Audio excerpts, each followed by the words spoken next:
Ju, tá ouvindo? A live que eu vou fazer deu o mesmo problema que a da gente deu.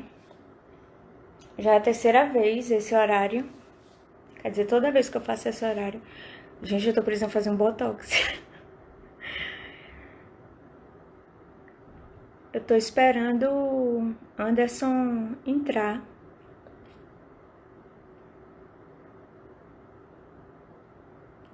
Oi, Duarte. Tô esperando o Anderson entrar aqui. Peraí.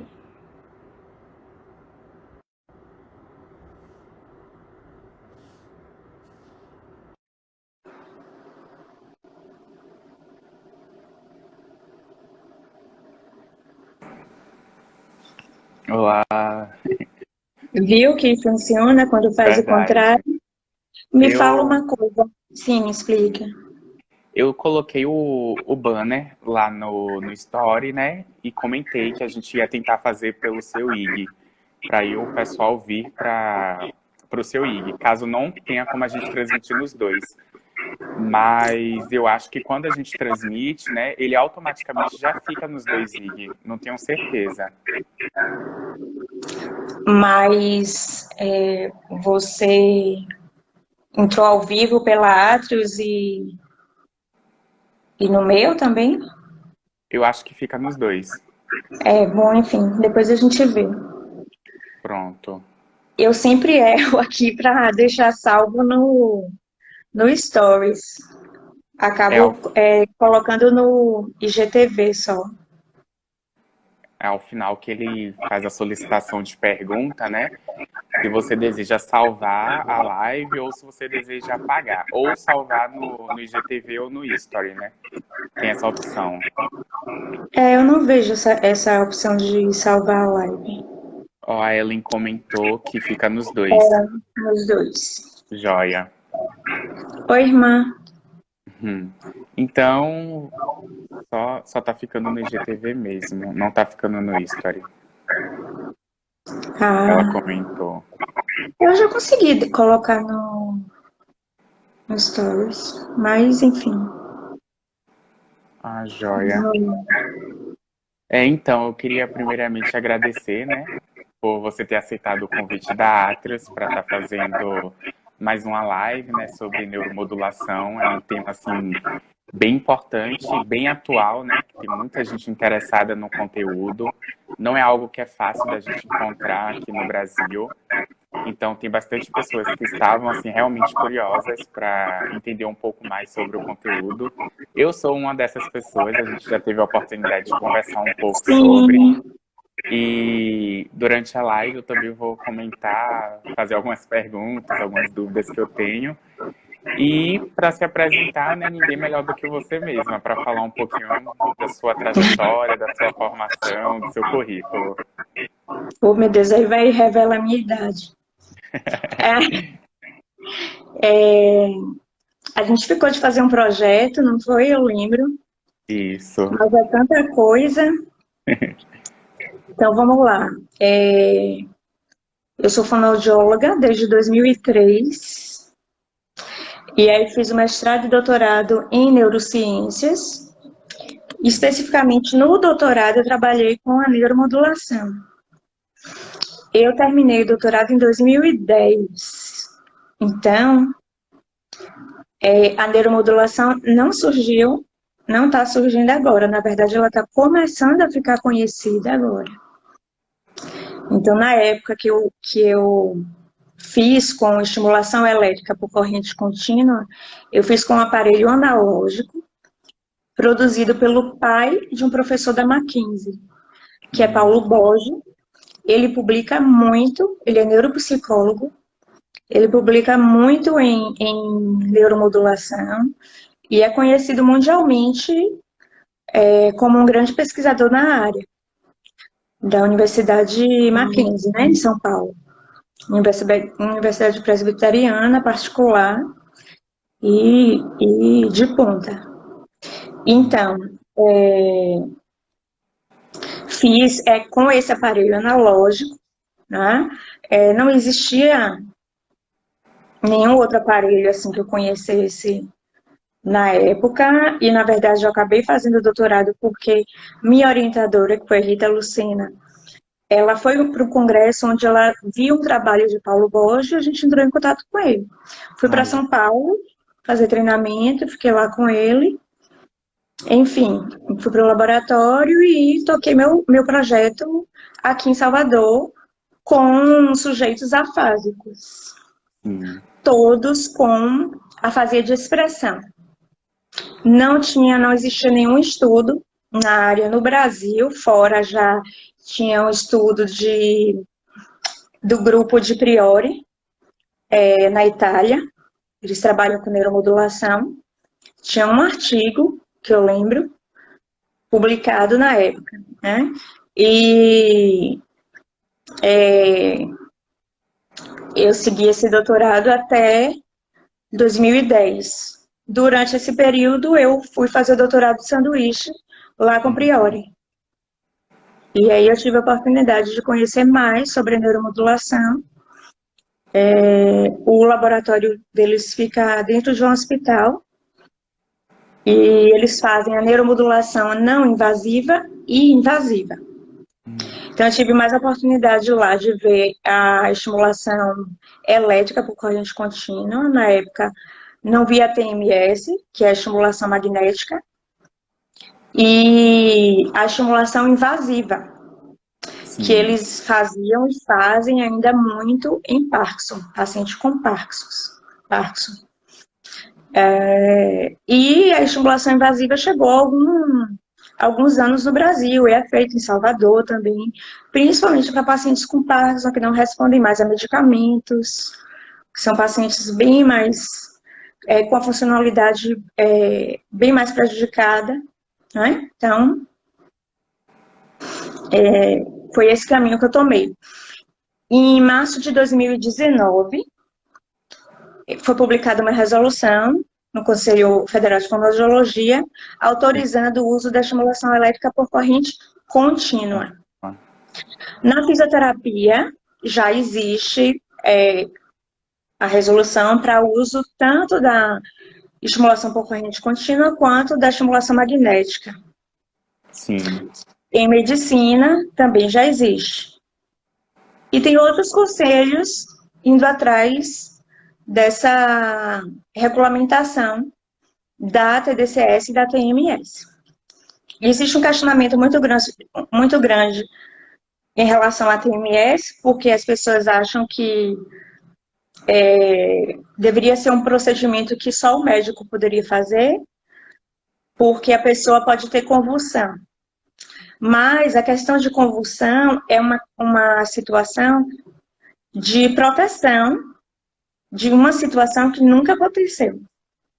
Uhum. Nenhum paciente, não existe, pelo menos relato, nem na literatura, nem de ninguém que eu conheço, sobre acontecer uma convulsão por causa da neuromodulação, seja magnética quanto elétrica. Sim. O que pode acontecer, e que é bem mais comum se a pessoa não faz direito, é queimadura no local, na pele, entendeu? Então, os efeitos são formigamento. Quando a estimulação elétrica por corrente contínua, a gente usa eletrodos de silicone e borracha envoltos por uma esponja especial, né, com soro fisiológico para facilitar a condução da corrente elétrica. E aí, se você não mensurar bem os parâmetros para essa estimulação, pode ocorrer a queimadura. Entendi. Então, isso é realmente assim, o que pode acontecer. Pode coçar, pode arder um pouquinho. Se tiver tá seca, você molha mais um pouquinho, né, para conduzir melhor a corrente. E hoje está sendo muito difundida, principalmente pela fisioterapia no Brasil. Uhum. Então, ela tem uma tendência muito grande para ser utilizada na neurologia e na psiquiatria, posteriormente na dor. E a fisioterapia está fazendo trabalho nessas duas áreas, na dor e na área neurológica, com os dois tipos de neuromodulação. Sim. Dr. Felipe Costa, ele fez uma pergunta aqui. Além da corrente contínua, há algum estudo quanto ao uso da corrente alternada? Sim, tem estudos com corrente alternada, é menos usada ainda, os efeitos são mais robustos da corrente contínua do que da corrente alternada.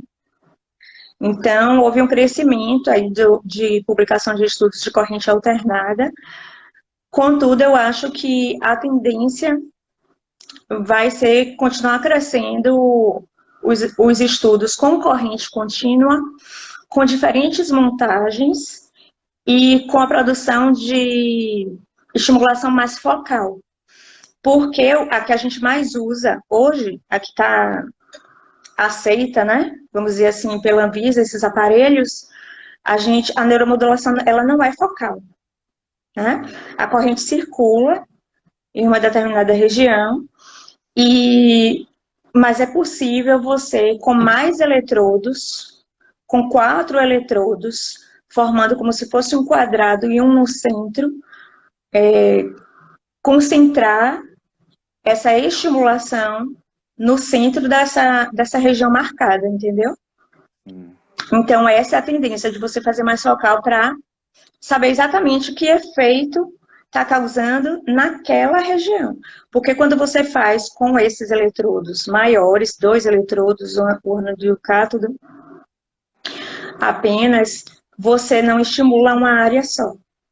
Você faz uma passagem de corrente entre os 2 eletrodos, né, para fechar o circuito, é igual ao funcionamento de uma pilha, então positivo e negativo, para fechar esse circuito e a corrente vai circular fazendo uma elipse, né, entre esses eletrodos. Foi até interessante que você trouxe um pouco essa questão da resolução do Conselho de Fonoaudiologia, né? Foi algo que eu me recordo que na época que foi lançada gerou assim uns burburinhos no meio profissional, inclusive pela forma dela não ter trazido assim tanta descrição como os profissionais estavam esperando, né? Ela não é muito clara, né? Parece que deixa um buraco assim para a gente fazer a estimulação elétrica por corrente contínua, mas ela não é muito clara. Mas também não pode proibir. Corretamente. E nesse momento que teve essa resolução, você participou de algum movimento, ou ocorreu algum movimento para cobrar mesmo do Conselho um posicionamento sobre a estimulação elétrica transcraniana, algo do tipo? O movimento formal não, porque na época eu não consegui conhecer ninguém da fonoaudiologia que fizesse neuromodulação, a não ser Henrique Porto, que foi meu estagiário, e ele participou como estudante de iniciação científica no meu doutorado, e depois ele começou a trabalhar com isso, né? Mas o conselho me procurava de vez em quando para saber, me ligava para saber se eu estava fazendo a neuromodulação, né? E eu sempre relatava, eu faço em pesquisa. E eles pediram parecer, não lembro que ano foi, um parecer para poder realizar reuniões do Conselho Federal para estudar a possibilidade da liberação ou não. Então, eu fiz esse parecer, a Vânia dizendo que aprendi neuromodulação com o Henrique, isso. E Henrique deslanchou, voou. Ele aprendeu comigo, né? E ele foi o mundo afora e aprender, se atualizar, né? Em relação a isso. Eu comecei mesmo, mais efetivamente, na clínica, não só na pesquisa, depois da resolução, né? Depois realmente da aprovação. Agora, eu vejo fonoaudiólogos fazendo. Então, agora eu comecei a conhecer fonoaudiólogos se envolvendo em pesquisas. Então, eu fui fazer o último curso na USP e tinha uma fono só, que foi o primeiro curso do Conselho de Fisioterapia que... Estou vendo uma pergunta aí eu parei. Isso. Eu respondo, Felipe, daqui a pouco. Foi o primeiro curso que foi promovido pelo Conselho de Fisioterapia que liberou a participação de fonoaudiólogos, né? Porque não havia um apoio. Bem interessante. Existe Andrea Leico, que ela fez antes o curso, porque ela também é fisioterapeuta. Aí Ela é ela pôde fisio e fazer. fono, no caso. Isso, aí ela fez. Então, eu fiz o primeiro curso dessa associação que teve presença de fonoaudiólogos, que fui eu e tinha uma fono, não lembro o nome dela, que ia fazer o doutorado com um neurologista lá. Aí depois eu conheci a Ellen também, né? Ellen acabou o doutorado dela há pouco tempo, também em afasias. Então, o maior número de publicação é em afasias. A montagem muda, talvez a maior parte dos estudos seja em área de Broca, mas a montagem muda. Em região cerebelar, se faz muito, tem aumentado, Felipe, a questão da neuromodulação no cerebelo, com diferentes montagens e para diferentes objetivos também. E a neuromodulação medular. Então, se faz a neuromodulação na medula, em determinada região da medula, com outro eletrodo, que seria o cátodo negativo, no ombro ou em deltoide, e você tem efeitos mais superiores. Porque a medula já faz parte do sistema nervoso central, mas você consegue ter efeitos corticais. Joia. Quando você faz mesmo a neuromodulação na medula. A Vânia até comentou aqui, Camila, ainda temos muito que divulgar a neuromodulação na fonoaudiologia. Sim, depois você entra em contato comigo, porque isso é legal, né? Sim. Então, quanto mais fono a gente conhecer que está começando na área e a gente se conhecer, melhor. Né? Bem interessante. Então, Dr. Felipe comentou, ascendente no Parkinson. no Parkinson, sim. Existem alguns estudos que, independente se é Parkinson, até nas afasias, começa no cerebelo e depois vai para Broca. E tem pensado também na estimulação cerebelar para outras alterações ligadas à fisioterapia. Então, ligadas ao equilíbrio, mas a gente pensa também para a gagueira.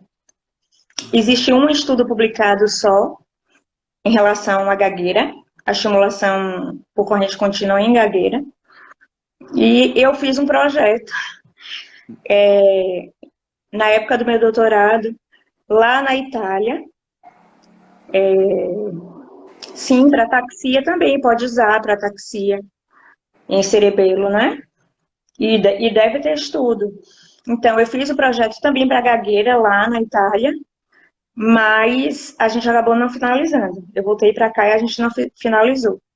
E na época a gente fazia em cerebelo. Existe uma justificativa para isso, mas não é a única área que a gente pode fazer para gagueira. Entendi. Mas tem pouquíssimos estudos ainda em quase todas as áreas que a fonoaudiologia pode atuar. Mas existem, né, os estudos. E quanto mais pessoas conhecerem a neuromodulação, melhor. Tem até um outro pesquisador, ele é dentista, que ele sempre coloca hashtag neuromodulação para todos. Porque muita coisa, muitas situações, patologias, muitos indivíduos podem ser beneficiados com essa técnica. Verdade. Eu acho que é muito. Uma dúvida, esse grupo de pesquisa no qual você fez o doutorado sanduíche na Itália, também era de fonoaudiólogos? Como funcionava esse grupo de pesquisa? Não, neuropsicólogos neurologistas clínicos e neurocirurgiões. E bioengenheiros, Nossa, que na época eu nem sabia que existia, né? bem E hoje, interessante. aqui no Brasil, eu gosto de divulgar isso. A gente tem mestrado e doutorado em bioengenharia. O que eu conheço, porque é o que eu sigo, é o de Natal, que é o de Miguel Nicoleles, que é o neurocientista. Então, pessoal, tanto da engenharia quanto da área de saúde, abriu vaga agora para mestrado, para fazer o mestrado em bioengenharia. É bem E aí interessante a você área. tem que saber muito, começar a aprender sobre redes neurais, que aí já é um outro tema que está associado à neuromodulação e é o que eu estou começando a estudar agora. Felipe comentou, Camila, passando pandemia, promova um curso, seria ótimo. Sim, eu já fiz alguns cursos. Então, o que eu fazia antes dessa questão da resolução, também eu ministrava cursos para outras áreas também, TO, físio, vinham para poder fazer o curso. Então, eu fiz alguns cursos em Salvador, turmas pequenas. Tem gente começando a fazer online, me propuseram fazer online muito antes da pandemia, eu fui meio resistente, preconceituosa, né? Aí a gente acaba perdendo preconceito, né? Com essa questão da pandemia, eu nem fazia live também. E eu vejo que dá para fazer muita coisa online. O ideal, eu acho que seria também uma parte presencial. Com pacientes, como eu fiz o curso lá da USP, que tem todo ano, né? Então, eles fazem, o curso é de uma semana, a gente atende. Então, a gente vê o resultado da neuromodulação em 5 dias nos pacientes. Então, a gente vai para o ambulatório e passa a tarde toda atendendo. Cada grupo com 2 pacientes. E é incrível. Joia. Eu atendi um paciente com Alzheimer. Eu não, o meu grupo, né? Era um psiquiatra, uma neurologista, uma neuropsicóloga e eu. E eu. A gente fez com uma criança autista e com um senhor com Alzheimer. Com o senhor com Alzheimer, a gente fez a TMS, que é a magnética, e os resultados a gente via assim a olho nu. A gente É ficou fantástico. muito feliz. E os resultados com a TMS, eles são mais robustos. Né? Então, a gente poder fazer a TMS vai ser maravilhoso. Hoje, em pesquisa, a gente faz, tem em Salvador, na UFBA, no ambulatório, no NESF, né? No ambulatório de pesquisa lá de fisioterapia. Esse aparelho é até comprado com dinheiro de projeto de Rita Lucena. E está lá para ser utilizado, para fazer projeto. Comentando um pouco sobre esse programa da UFBA, né? A Rita Lucena, ela é vinculada a algum programa de mestrado, doutorado? Rita é vinculada ao programa de medicina e saúde. Joia. O NESF é um grupo de pesquisa que tem professores com vinculação tanto em medicina, nesse programa de medicina e saúde, quanto naquele mais novo, que tem muito fono fazendo, eu não lembro o nome. É Que o tem uma de história. reabilitação? Não. O PIOS? Órgãos e sistemas? Acho que sim, é o BIOS. Isso.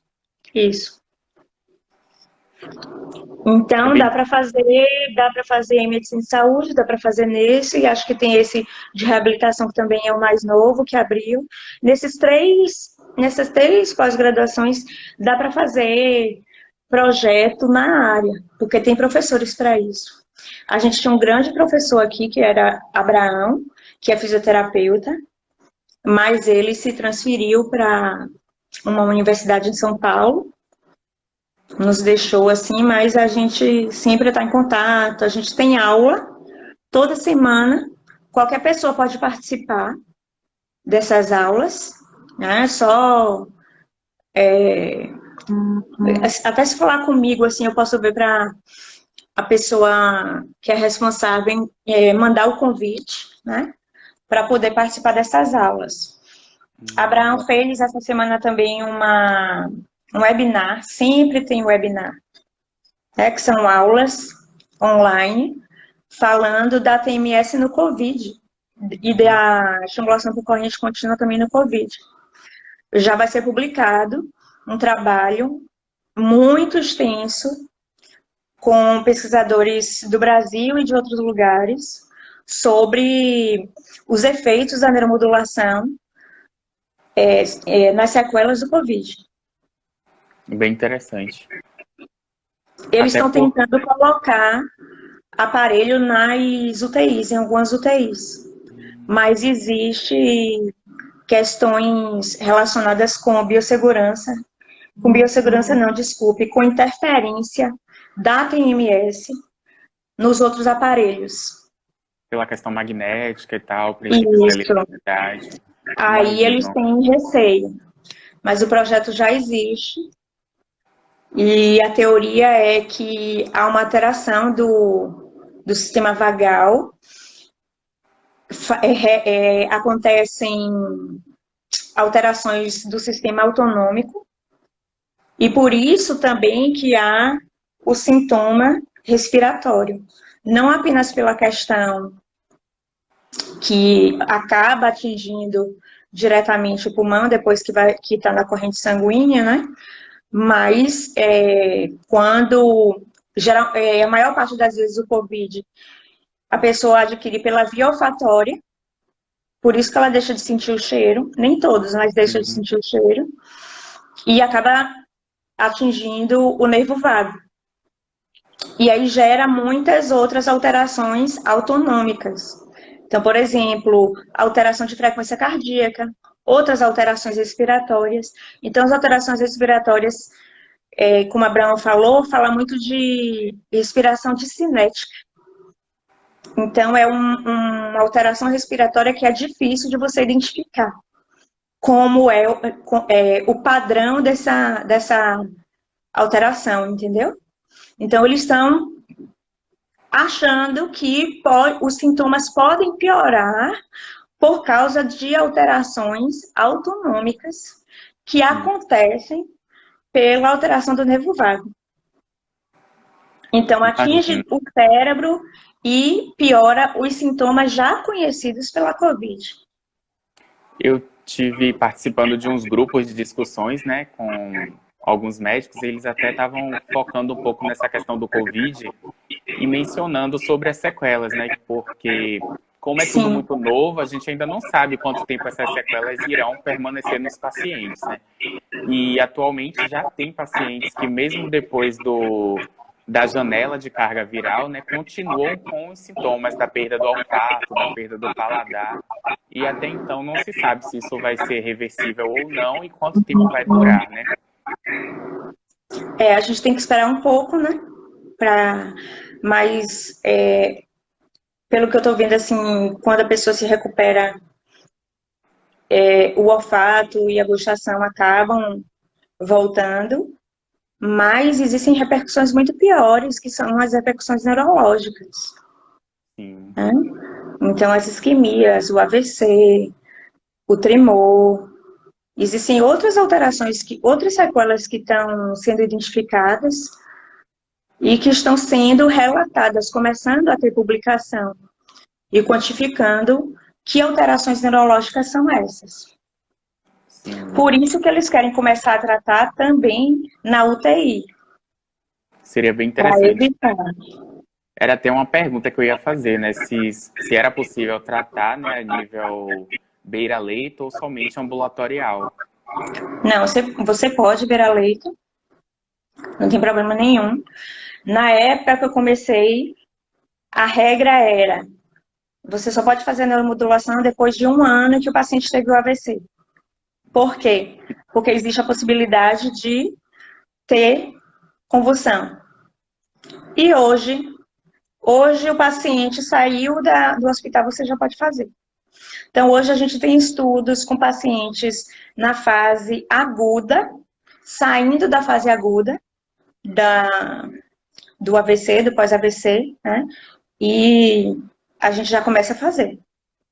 Por quê? Porque se viu que não existe o perigo da convulsão por conta da neuromodulação nesses casos, a tendência é essa, essa, essa regra aí desaparecer com o tempo, até porque a neuromodulação é utilizada para tratar convulsões. Tem a neurologista que participou do curso comigo, a neuropediatra Elisa, que é do Rio de Janeiro, ela está começando a abrir, não sei se é um ambulatório, um consultório, que ela vai começar a tratar crianças com epilepsia. Por que isso? Porque tem indivíduos que não respondem a medicamentos. Ah, porque não trata com remédio? Porque tem indivíduos que não respondem. A mesma coisa acontecia com o Parkinson, por isso que começou a ser utilizada com o Parkinson. Pacientes que respondiam, que deixaram de responder, ou pacientes que nunca conseguiram responder a medicamentos. Então, era uma alternativa, uma via alternativa.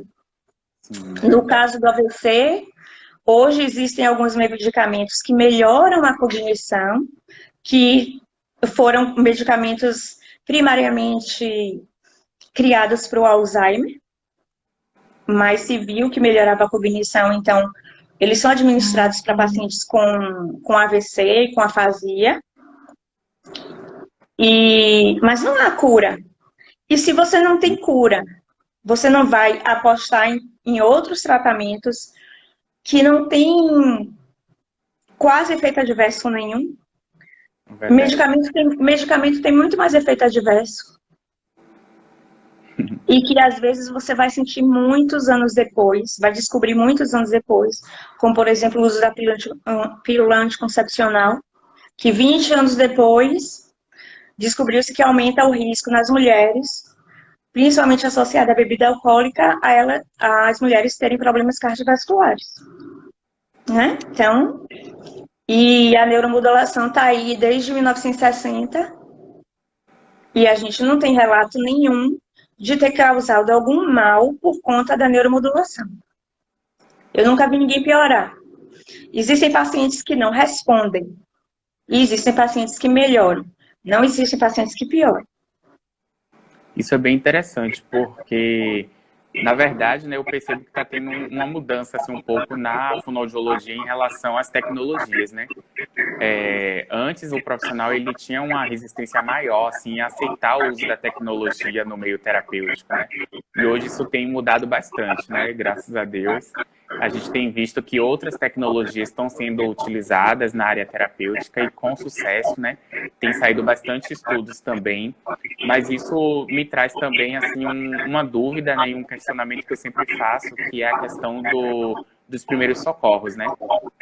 Na maioria das grades das universidades, né, dos cursos de fono, não tem incluído a carga horária ou um componente, uma cadeira, né, específica para primeiros socorros.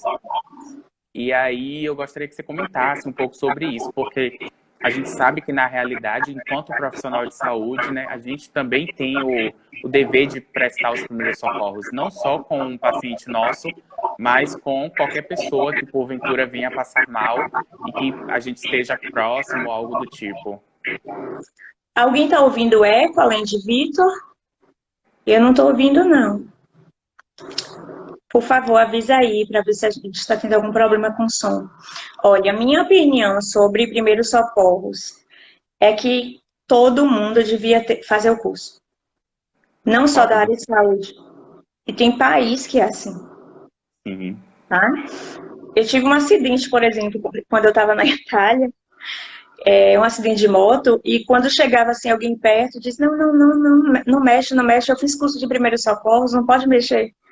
E a pessoa dizia logo, várias pessoas, eu fiz curso de primeiros socorros.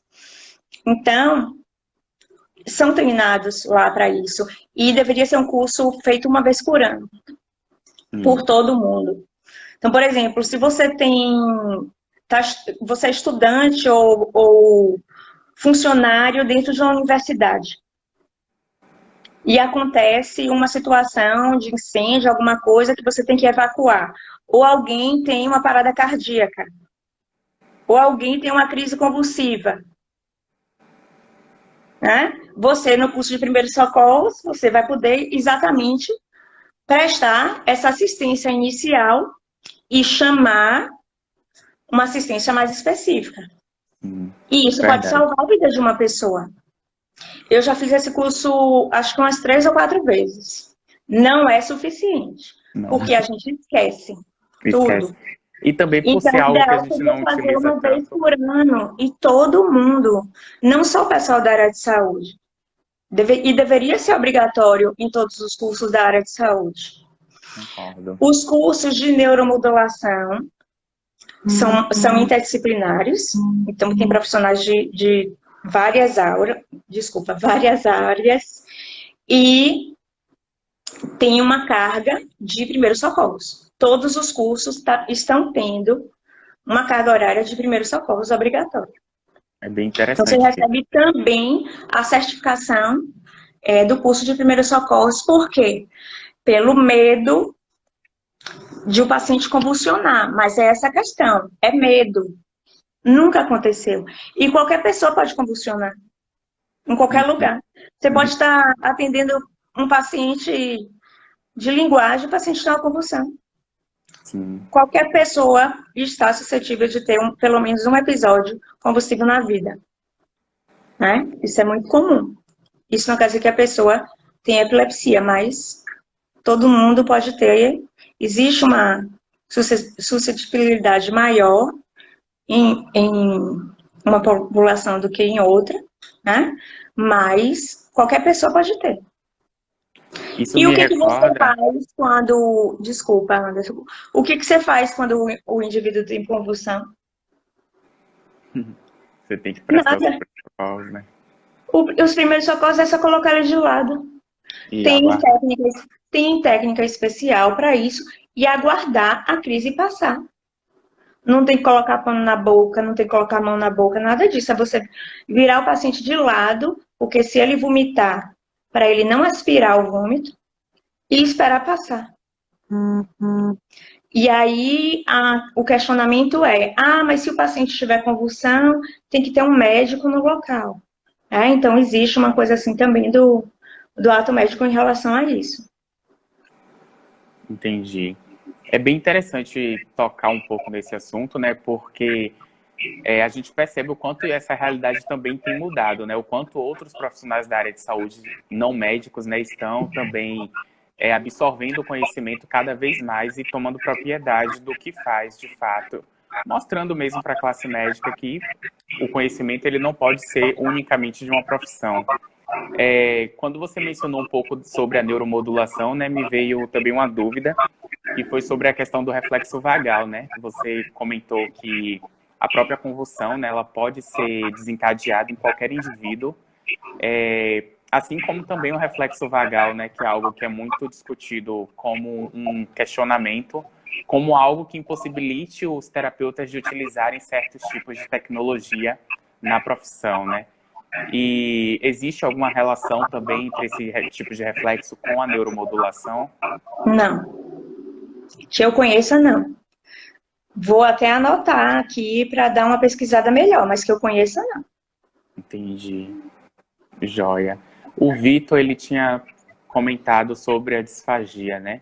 Se tem algum Sim, estudo, se tem algo. existem artigos nessa área, tem crescido bastante.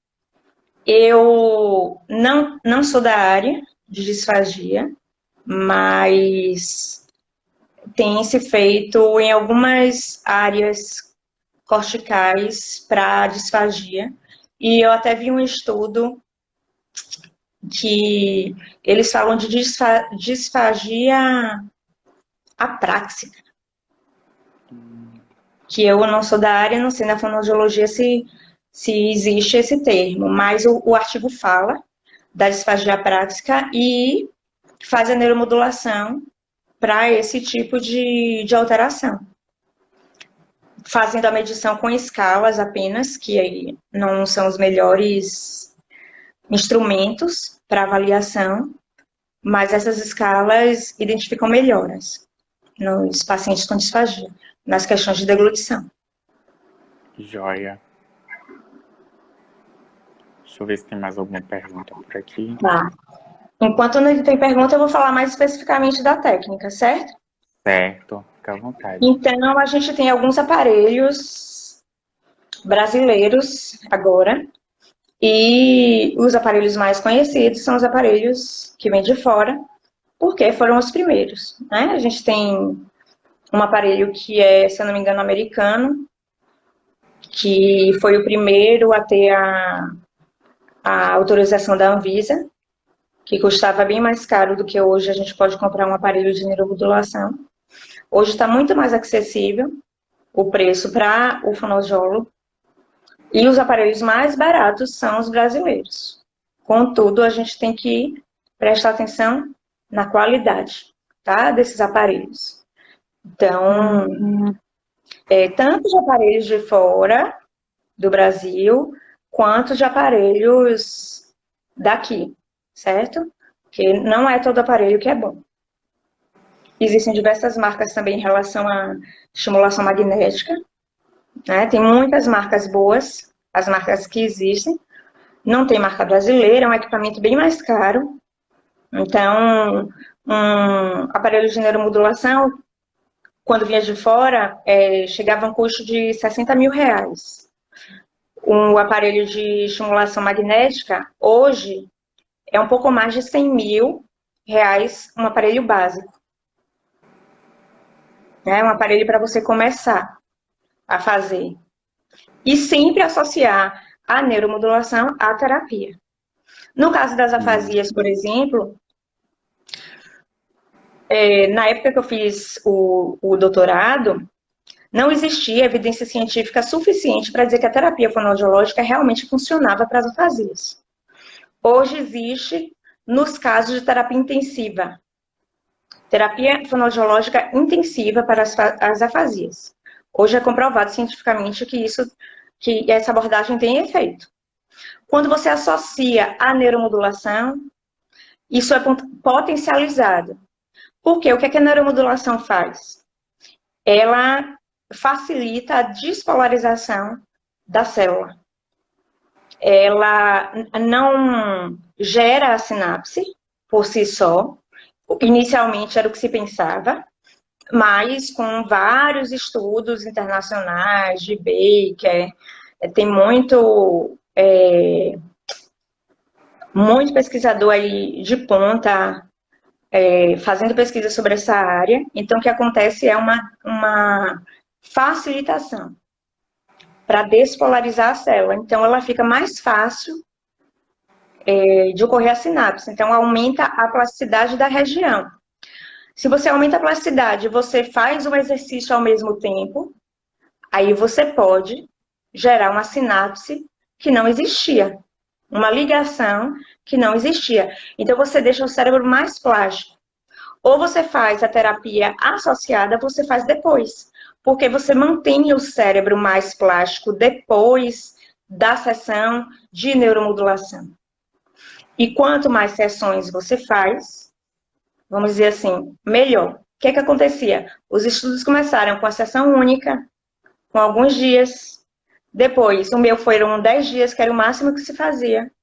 Depois foram para 15 dias. Hoje tem protocolos de 30 dias.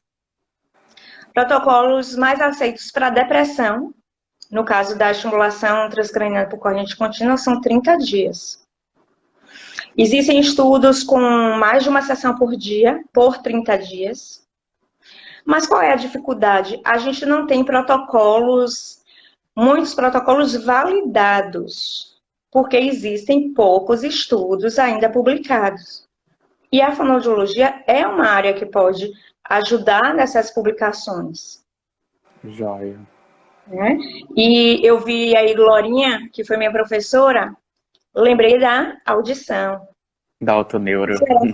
E será que para a audição, né, para o sistema auditivo, funciona? Tem alguns estudos para zumbido, poucos.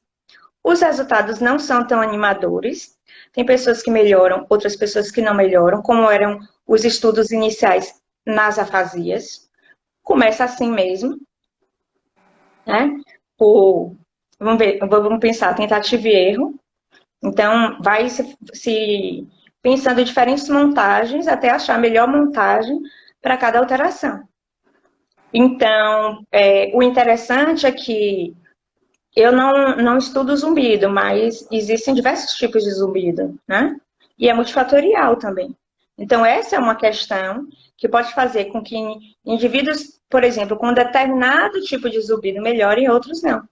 O que é interessante é que na esquizofrenia, a neuromodulação também é utilizada, mas o que tem mais comprovação hoje é que melhoram as alucinações auditivas.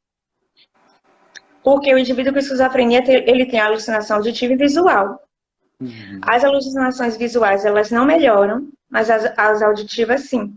E aí eu penso a questão do zumbido também. Hoje, Bem, por exemplo, aí você estimula, faz a estimulação em lobo temporal. Hoje, por exemplo, você pode fazer estimulação bilateral de lobo temporal para estimular a ínsula. Então, são descobertas que vão sendo feitas, o quanto mais você pesquisa, você estuda. Né? Então, tem que ter conhecimento profundo também para a ciência ir à frente nessa área. Hoje se sabe, por exemplo, que quando você faz a neuromodulação, o polo positivo, ele vai afastar a carga positiva, que está dentro do córtex. Né? E não se sabia disso alguns anos atrás. Né? Então, isso vai fazer o quê? Com que a membrana, a parte intracelular do neurônio, ela fique menos negativa. O que significa isso? Ela começa a despolarizar. Fica mais fácil de acontecer a conexão sináptica. bem interessante. Temos duas perguntas aqui. A Uma delas, fotobiomodulação eu não conheço. provavelmente o Vou até laser, o olhar. LED. E a Liane que perguntou, você observa um resultado no momento do exercício, na terapia ou ao longo do tempo? Depende. Paciente com Alzheimer mesmo, esse que a gente atendeu no curso, no segundo dia, a gente percebeu melhoras. Se você já fez 5 sessões e você não percebe melhora, a gente já pensa em mudar de área. Eu acho que eu já vi, Felipe, um aparelho que associa, né, o laser com a neuromodulação, mas não sei se é em área de pesquisa ou comercial, entendeu? Não estudei sobre a associação dessas duas técnicas. É bem interessante que o laser também tem sido uma tecnologia que tem sido bem estudada na fonoaudiologia, mas eu acho que também depende dos objetivos, né, ao qual o terapeuta utilize, por conta até da janela mesmo de penetração do laser no corpo humano, no caso. Sim.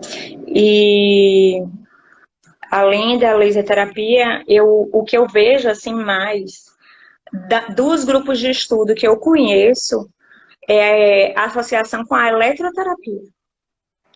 No caso da fisioterapia, entendeu? Então, porque a fisioterapia no Brasil está meio que decolando assim nos estudos com neuromodulação, junto com a neurologia e a psiquiatria.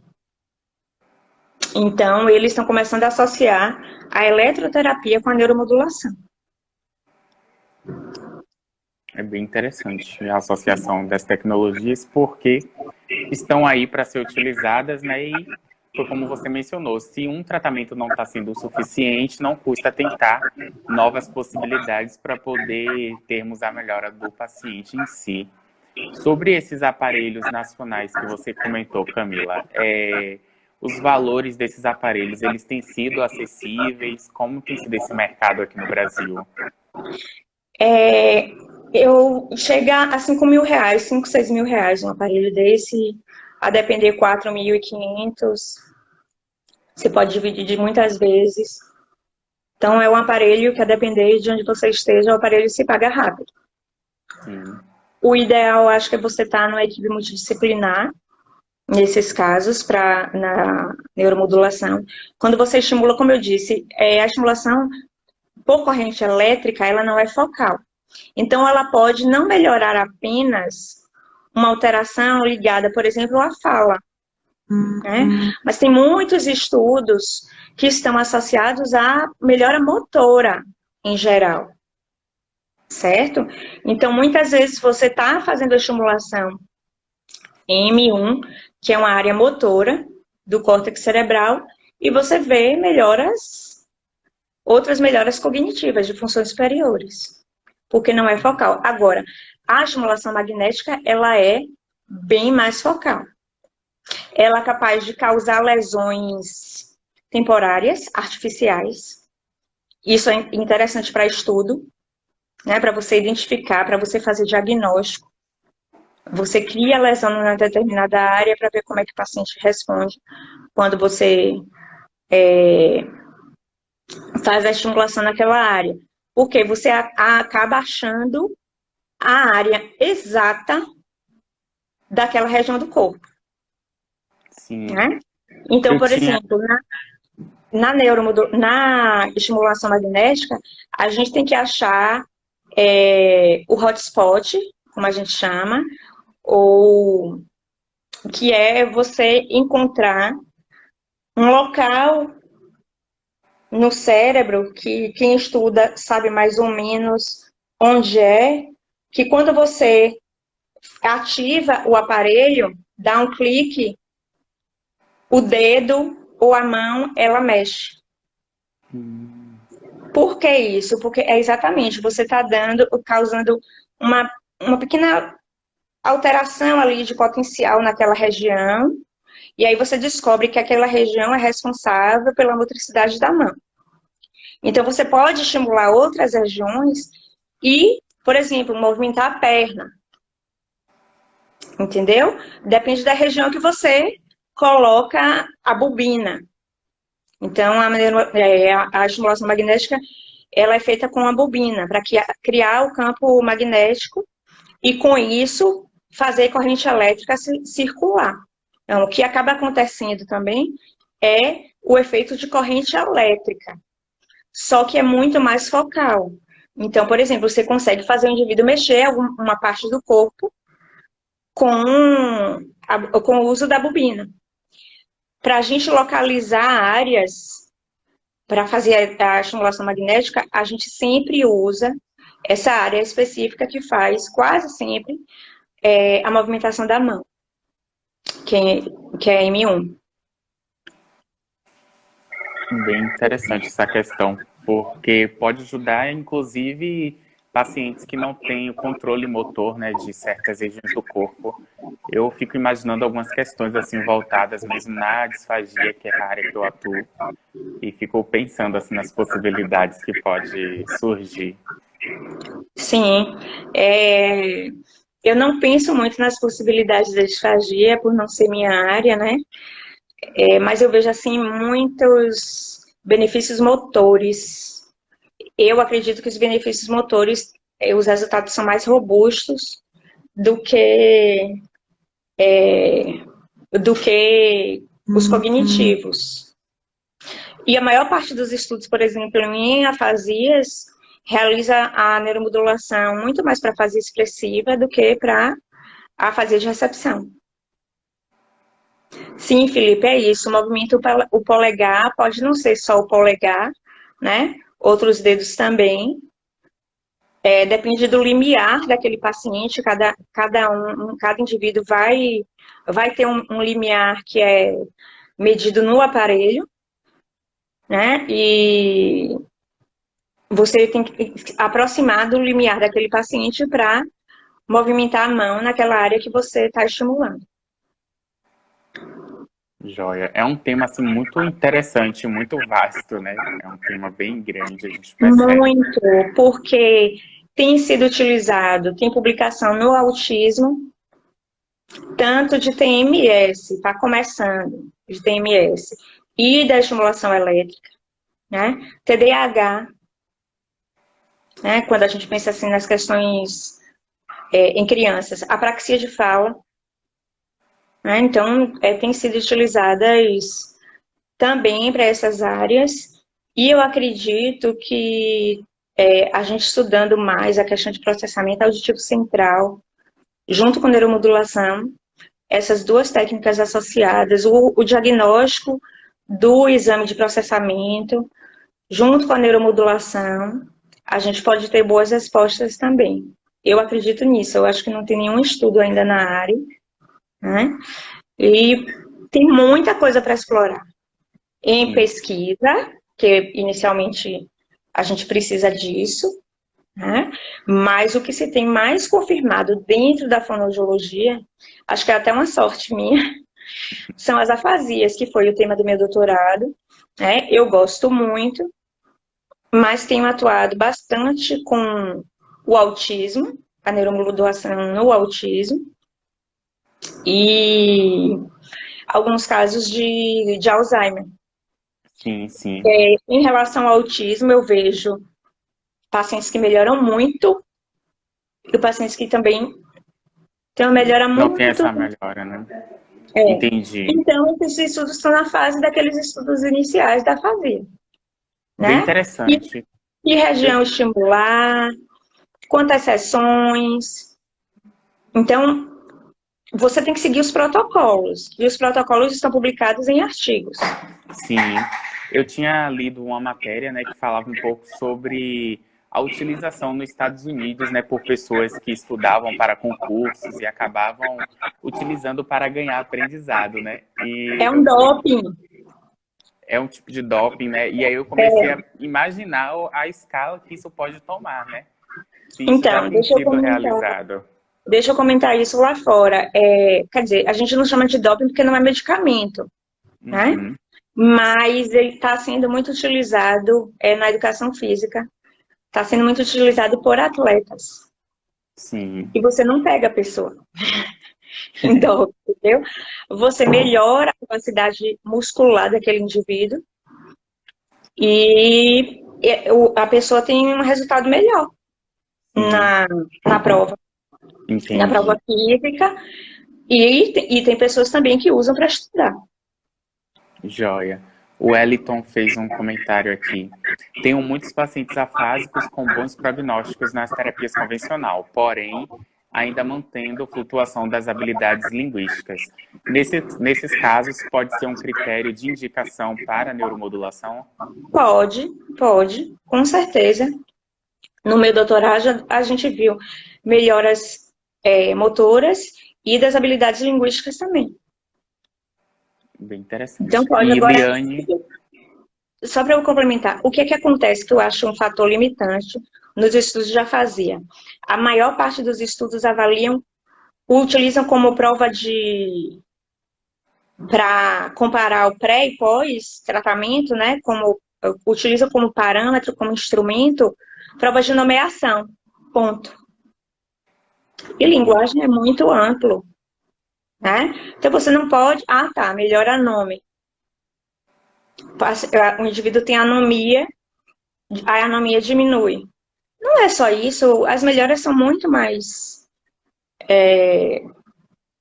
maiores na linguagem, na fala, do que apenas propriamente na nomeação.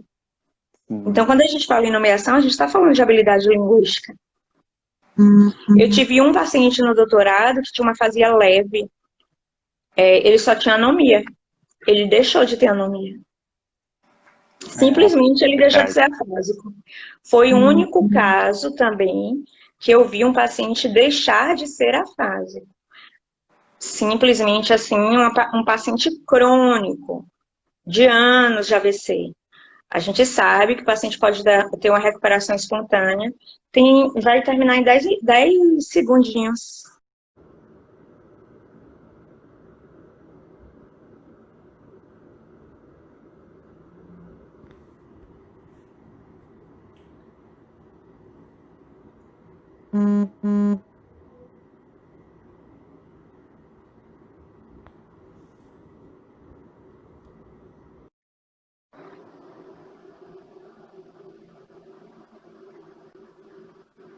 Oi, Vânia. Vânia, depois fala comigo, Pronto. viu?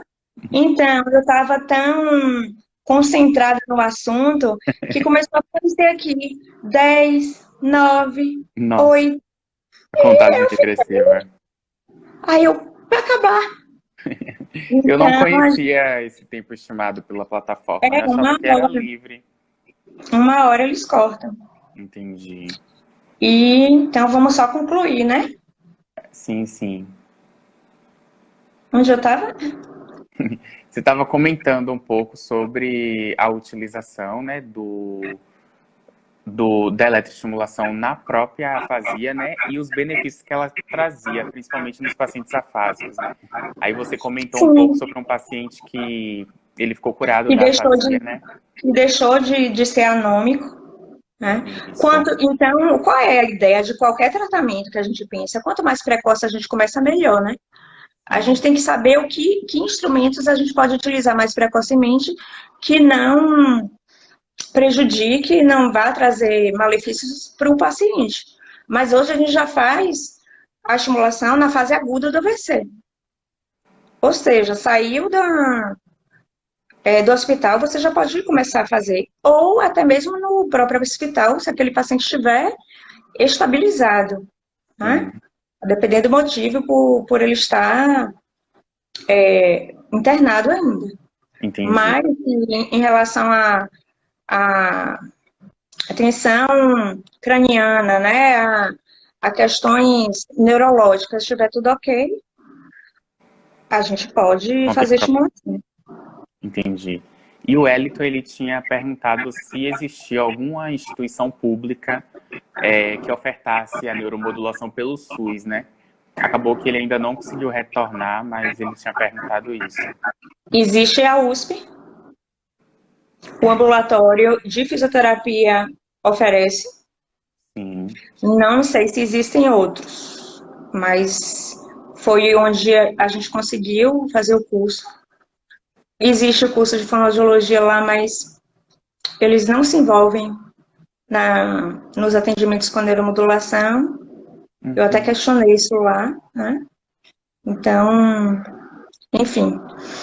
E é onde eu conheço. Na UFBA, aqui, existe para pesquisa. joia. Ele é um equipamento que foi comprado com financiamento, né, de projetos de pesquisa, né? Então, ele é utilizado para pesquisa. Sim. É até bem interessante, porque eu não sei muito como é que funciona em São Paulo, né? Mas eu soube que eles têm uma certa resistência com tecnologias na área de reabilitação. É o pessoal da Fono. Em uma É, discussão que eu não sei. participei sobre laser e eletro. Não sei se é esse o motivo ou se é outro. Mas seria Eu até adoro, interessante, de fato. eu adoro a tecnologia. Sempre gostei. E depois que começou a entrar tudo isso na Fono, Nossa, gente, que maravilha. A gente não pode pensar que o aparelho é que faz a terapia, né? sim, com certeza. Ele é algo a mais, até para acelerar a reabilitação ou intensificar o processo, né? Sim, Então, é isso que o laser vai fazer, é isso que a neuromodulação vai fazer, é isso que a eletroterapia vai fazer. Na eletroterapia, você não coloca só a corrente elétrica e deixa o músculo lá. Você tem que fazer o exercício associado à estimulação elétrica. A mesma coisa em relação à neuromodulação. Só que em vez de você estar estimulando o músculo, você está estimulando o córtex. Você está estimulando vias neurais. é, Um outro instrumento que é interessante, pelo menos para o audiólogo saber ler o exame, é o eletroencefalograma. sim, Porque é um dos instrumentos que está sendo mais utilizado nos estudos com neuromodulação para fazer a medida pré e pós-tratamento. Porque as ondas do EEG, da eletroencefalograma, se modificam.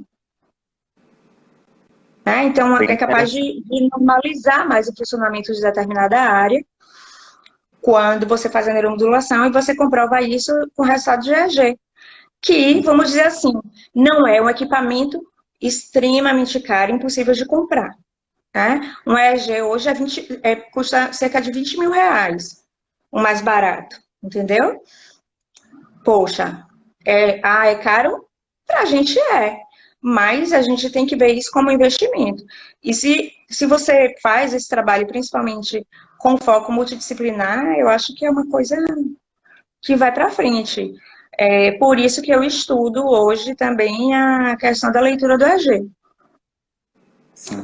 Conhecer as ondas cerebrais, conhecer quais são as ondas que acontecem em cada função que a gente está fazendo. Então, quando a gente está dormindo, quando está acordado, quando está meditando, tem muito estudo sobre isso.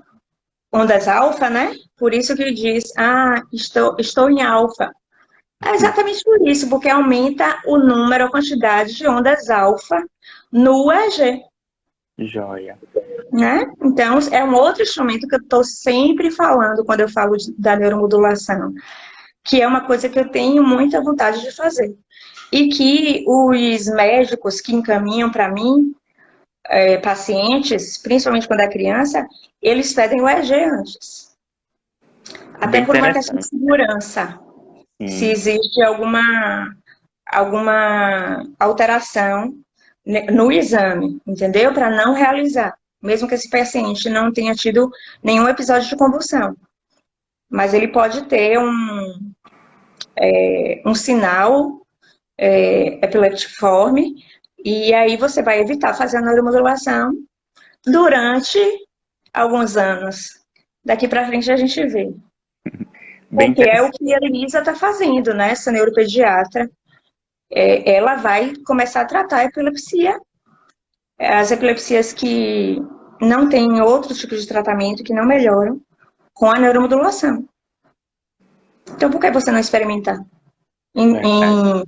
em patologias que não têm cura? Por que não reconhecer? Eu acho que é muito a questão também da indústria farmacêutica, né? O medicamento é uma coisa ótima. Verdade. Medicamento para dor, então, eu falo assim, meu Deus. O que Porque mais esse é um está medicamento vendendo? que eu já precisei muito. Mas, sim, a neuromodulação para dor funciona muito bem. Tem estudo para DTM na neuromodulação. Então, é isso, tem muita coisa a ser explorada. Então, nas dores também. E E foi até bom você comentar sobre essa questão das dores, né? Porque é uma questão também de propriedade da gente, né? Da fonoaudiologia, né? Principalmente as dores orofaciais. a gente E, estuda pouco ainda a dor, porque a gente não sabe o mecanismo da dor dentro verdade. da fonoaudiologia, dentro da faculdade, né? A Uhum. gente está engatinhando nisso. Engatinhando. Então, é estudar, pegar o livro ali, estudar o mecanismo da dor. Neurociência Sabe pura. uma outra coisa que está surgindo está começando a entrar na fonoaudiologia e já existe há muitos anos que a odontologia usa muito no Brasil, a termografia, Sim. Inclusive, que é o... eu estava estudando um pouco a termografia, né, a convite de uma dentista de São Paulo, que me convidou para fazer o mestrado lá, né, na USP, Olha e é para isso, tá super vendo? interessante. Eu fiquei Se assim, manda, Anderson. eu amei o tema, amei a área. Era para Então, estudar síndrome da ardência bucal, que era algo que eu também não tinha ouvido falar muito dentro da fono, mas que, por coincidência, uma paciente que eu atendia começou a ter os sintomas, e aí despertou aquele interesse assim pela área e tal, mas muito interessante mesmo. a gente viu muita reportagem, apesar de eu quase não ver televisão assim, mas quando tem ciência envolvida, eu acabo dando um jeitinho de ver. De dar uma Os estudo. drones que colocaram com termografia para identificar a temperatura das pessoas, para ver Sim. quem é que estava com febre, né? Uhum. Então, utilizava-se ali um aparelho de termografia associado ao drone. Então, tem uma dentista que eu trabalho com ela está terminando o curso de termografia, é para qualquer profissional da área de saúde. Isso. Geralmente, muitos dentistas fazem, né? A gente fez lá na base aérea, que é onde eu trabalho com ela, com um paciente com distonia. Outra área aí que a gente está trabalhando e que outras áreas também podem trabalhar, principalmente a fisioterapia, que são as distonias, né? E a gente fez a termografia nele para antes e depois da neuromodulação. Não tem estudo com isso, né? Então, assim, você utilizar como parâmetro para medir melhora da neuromodulação a termografia. O exame. O exame é um exame de avaliação, não é de tratamento. Quer dizer, o exame é de avaliação, óbvio. É um instrumento de avaliação, não é de tratamento. Né? Mas é um instrumento que é bom, que não é um instrumento que traz muitas falhas, que você não pode confiar, né?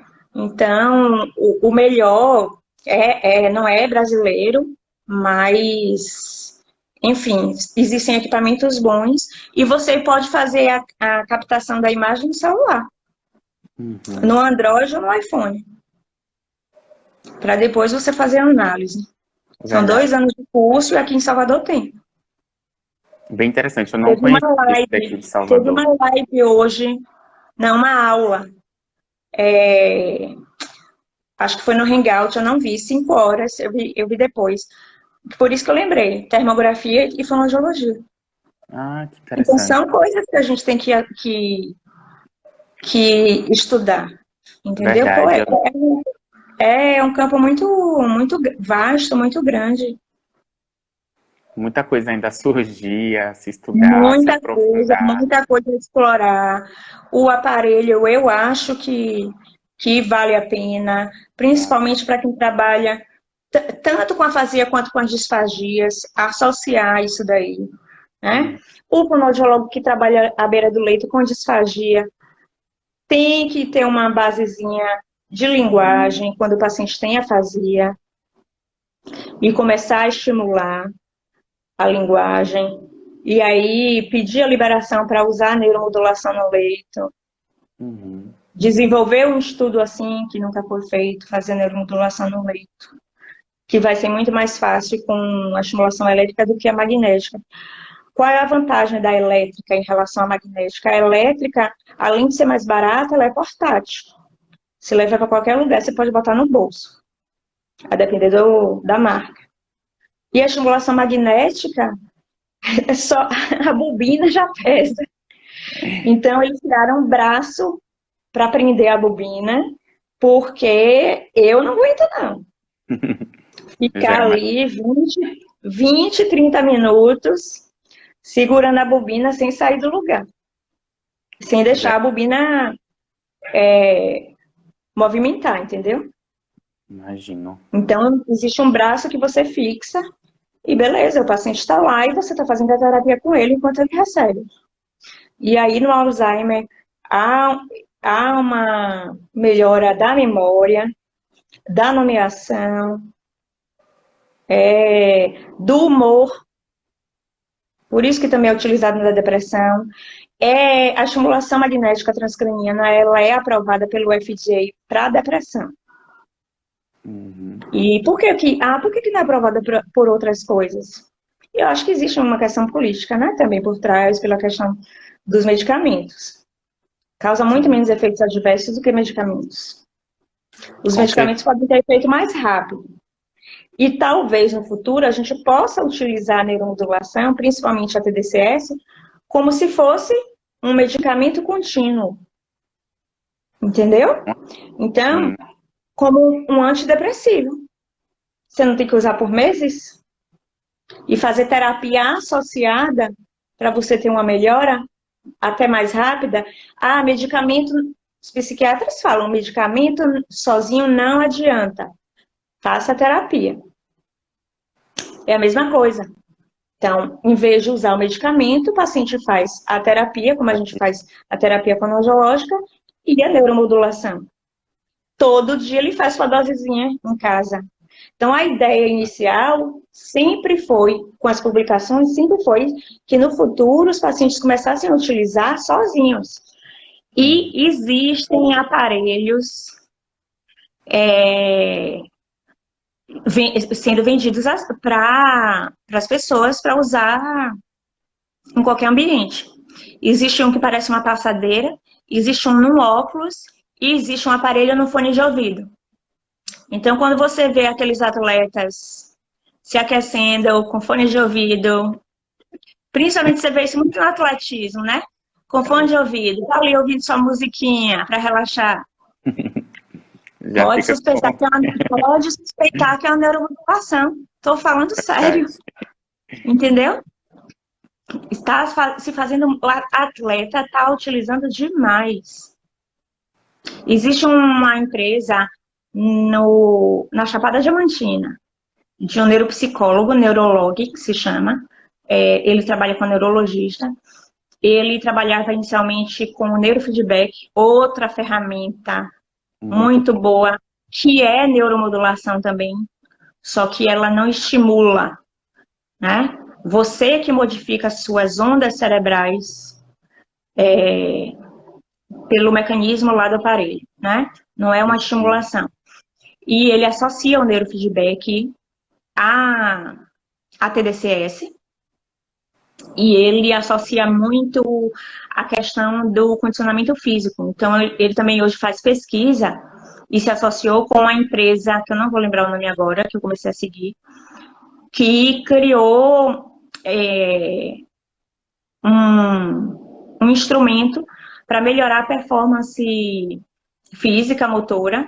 O indivíduo treina com um macacão, com muitos eletrodos, que estimulam em determinadas frequências específicas cada músculo. Ao mesmo tempo, você pode fazer a neuromodulação, né?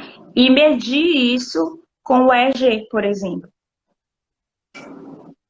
Ou fazer um neurofeedback e medir. O neurofeedback é medido pelo EEG.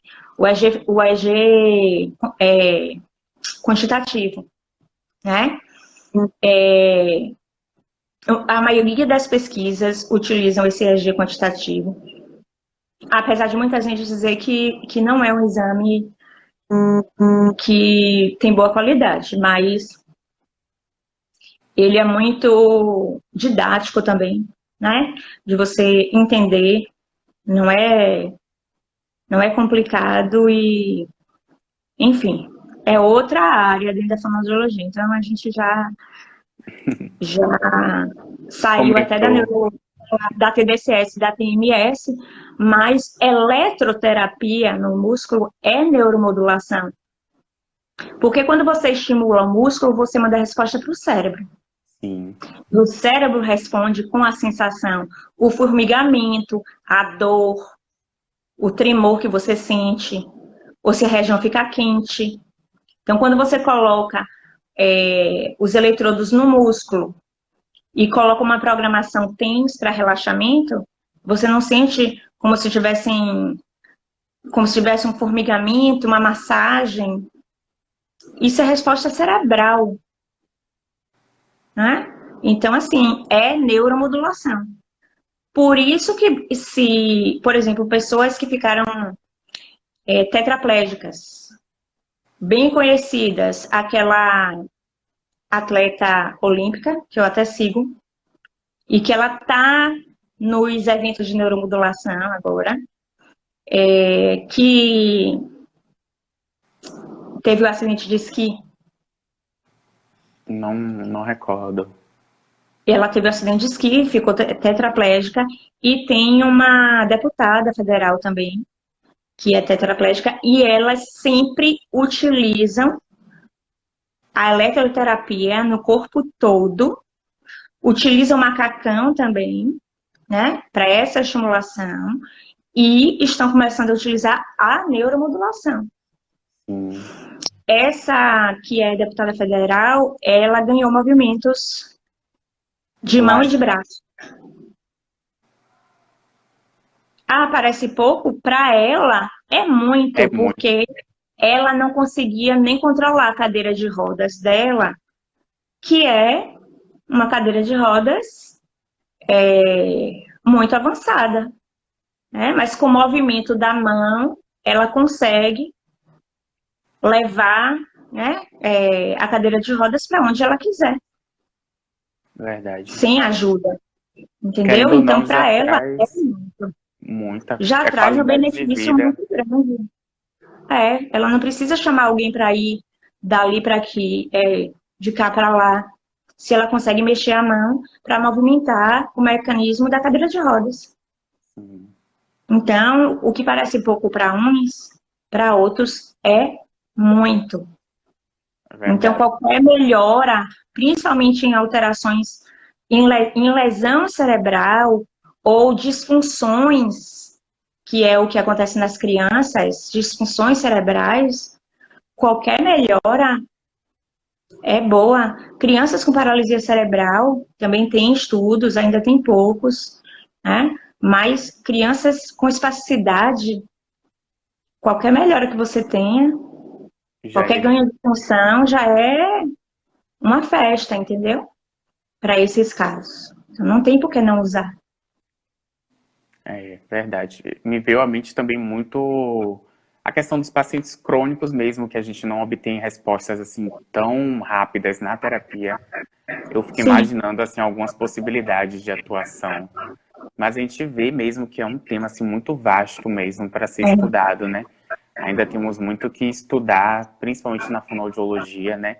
Como a colega colocou aqui na live, né, a Neila, a fonoaudiologia e a tecnologia, né, elas têm que andar lado a lado daqui para frente, né? É um novo século, novas perspectivas de profissão, de atuações. Com certeza, as pessoas têm que andar com a tecnologia hoje. Na pandemia, então, né, Verdade. a gente se arruma para em casa para aparecer na tela aí do A celular, live. do computador. A gente se arrumava para sair, hoje não, É, né? já A mudou gente os se arruma para ficar em parâmetros. casa e a gente está utilizando tecnologia o tempo todo. E não existe mais avanço da ciência só com a área de saúde, só com a medicina. É engenharia, é matemática, junto com a área de saúde, Sim, para ter verdade. um avanço que é fenomenal, né? E que está todo ligado à computação. Todo ligado à computação. Então, por isso que hoje a gente fala estuda redes neurais. O que é uma rede neural? É uma rede artificial criada com algoritmos, com matemática pura, para você estudar o mecanismo de ligação entre os neurônios. Joia. É bem interessante, né? A tecnologia ela está evoluindo bem rápido e a favor, principalmente da gente da saúde, né? Até porque a gente não. Muito rápido.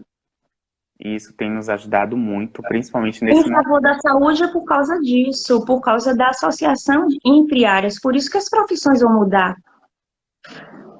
Por isso que essa pós-graduação em Natal é de bioengenharia. Tanto o engenheiro quanto o profissional de saúde pode fazer, Sim, é muito entendeu? interessante mesmo. Eu conheci um cara que não é nada dentro da média, porque ele é médico e engenheiro. Verdade. E ele está fazendo, quer dizer, eu não conheço pessoalmente, mas entrei em contato com ele por causa dessa questão de interesse em pesquisa, entendeu?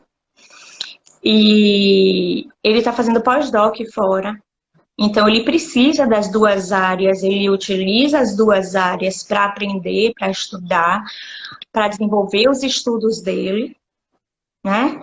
E está fazendo pós-doc numa empresa nos Estados Unidos que falou, olha, ele disse, eu quero voltar para o Brasil, porque hoje a gente tem um número crescente de pesquisadores, não apenas antes da pandemia, agora nem sei. Mas agora ninguém pode sair do Brasil, então quem está lá fora pode até voltar, mas Aqui, sair a gente não pode, né? Então, tem muito pesquisador que sai e que está voltando. Estava acontecendo muito isso. E é o que ele quer voltar. E essa empresa disse, eu monto seu laboratório lá onde você quiser, né? Ou seja, é bioengenharia, é matemática, é física e os mecanismos todos ligados ao funcionamento do corpo humano. Muita coisa para explorar, muita coisa para estudar. Verdade. A gente começa falando e o tempo passa que a gente nem percebe. É, Camila, eu queria agradecer novamente, né, por você ter aceitado o convite da Atlas e estar disponibilizando um pouquinho do seu tempo para comentar sobre a neuromodulação, né? Acabou que a gente comentou até sobre outros temas, assim, outras tecnologias que são muito interessantes mesmo na área. E agradecer a todos os participantes, as perguntas, as interações. E em breve, né, teremos outras lives, provavelmente com outros temas também. E, e é e isso, espero que né? cursos, né, também mais para frente. Sim. Eu quero muito fazer, né? Ellen está dando curso já lá em São Paulo, nessa área que é fono, né? Uhum. Então, a Adriana Leico está também começando, sempre dentro desses grupos multidisciplinares. Joia. Então, a gente está começando aí a galgar esses passos também nessa área. Então, o que eu mais quero é divulgar a área. Não é deixar para mim, né? É Uhum. divulgar. É fazer com que as pessoas conheçam e comecem a utilizar, porque aí a gente vai aprender cada vez mais. Verdade. Joia, então. Então era isso, pessoal. Eu que Obrigado. agradeço, né? Porque a Atrius é uma empresa que faz muito curso, né? Especializações também. Então, assim, para mim é uma oportunidade também estar fazendo, que acaba sendo uma divulgação, né? Da técnica, uma divulgação também para mim, em relação à neuromodulação. Então, é uma oportunidade muito boa de espalhar isso daí, né? Quem quiser saber, eu falo assim, ou vai ler o melhor, pegar os artigos para ler, né? E é inglês e acabou, e ponto final. Mas, Verdade. se quiser conhecer mais um pouquinho, saber a técnica, coloca aí um hashtag neuromodulação, hashtag neuromodulation, que você vai ver um monte de gente. E no Brasil, com empresas, com clínicas, com neuromodulação. Isso é muito legal. Joia. Então era isso. Obrigado novamente e até Eu mais. que agradeço. Foi bom, Anderson, te rever. Foi ótimo o bate-papo, falar um E pouco sobre você eletro. continue com suas pesquisas, associando suas áreas, né? Porque você Sim. não é só fonoaudiólogo. Uhum. Você tem que falar, Verdade, tem que divulgar isso. com certeza. Além de fonoaudiólogo, eletrotécnico, né, formado pelo IFBA. Então foi uma experiência assim, muito rica que eu tive e que me ajuda muito na fonoaudiologia, né, principalmente na área de eletricidade, tudo envolvendo eletricidade, a gente pega assim muito rápido pelo input mesmo de já ter a formação técnica, né? O meu TCC da graduação, ele foi com fotobiomodulação, né? Foi com laser voltado para dor orofacial. E assim, eu fiquei fascinado pela área, né? E foi daí que eu vim conhecer também a termografia. E uma coisa vai puxando a outra, uma tecnologia vai se ligando a outra. Quando pensa que a gente está mais antenado mesmo nesse mundo, né? É um novo mundo que está surgindo de Pois é, e tecnologias. você vai ter facilidade, por exemplo, no estudo com redes neurais. Sim. E fazer um mestrado de bioengenharia na instituição de Miguel Nicoleles, que é um dos neurocientistas mais respeitados do mundo. É uma área assim, bem Se eu promissora. fosse você, ia para lá, viu? As inscrições estão abertas. Vou dar uma olhada, vou Ainda conferir. tem praia. Tá bom, então. Até mais. Até, obrigada, Asa. Nada. Tchau. Eu que tenho que encerrar, né? Isso. E. Ah, tá bom, já vi aqui, vou salvar.